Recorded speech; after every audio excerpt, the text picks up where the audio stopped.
میژ انشالله دا وګڼئ کوي چې میژ څومره اسلامي ورونه دي و مدرسې سره کسیک تعاون کوي او که نه کوي.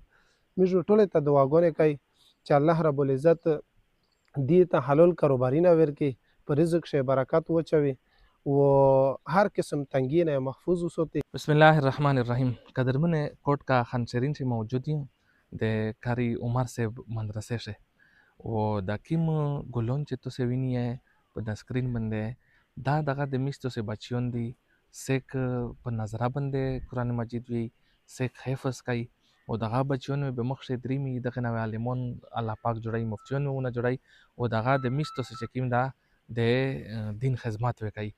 نو دغه د پورا قاری صاحب په مدرسې شه څه ضرورتونه داسې دي چې هغه یې سال یا پوت دي اوسه قرضا ده په دایو ته تخپل خبره وکي. جی قاری صاحب تاسو جی ډیره شکریا، ډیره مهرباني چې په دا نیولي وخت شه تاسو میش ته وخت راکو په یو کال سره تاسو مته زون رسو. میژ د تاسو ډیر شکریا ادا کوي. یقینا میش سره د شي الفاظ نشته. به هر کفته دغه مدرسې په باره شه مو ویل چې تاسو په واسطه سره د خلک په دغشي خبر کې چې الحمدلله میش سره ډیر خلک کې تعاون په نیره ویډیوګانې شو کو تقریبا په دا مدرسه باندې 2,70,000 روپیې دا چا یو قرضا وی لوړه وه د خلک په تعاون سره الحمدلله نن په مدرسې باندې 43,000 قرضا وی لوړه ده. دا د ټولې دغه خلک تعاون و. الله رب العزت دغه قرضې نه میژ په دغه وجه سره خلاص مزید تقریبا په میژ باندې 43,000 قرضا وی لوړه ده. و هغې نه بعد ګرمي موسم روان ده په دغه زوی چې کوم ده په دا باندې میژ چاته چول دي چې دغه حافظونو ته څومره میژ سهولت جوړوی شي.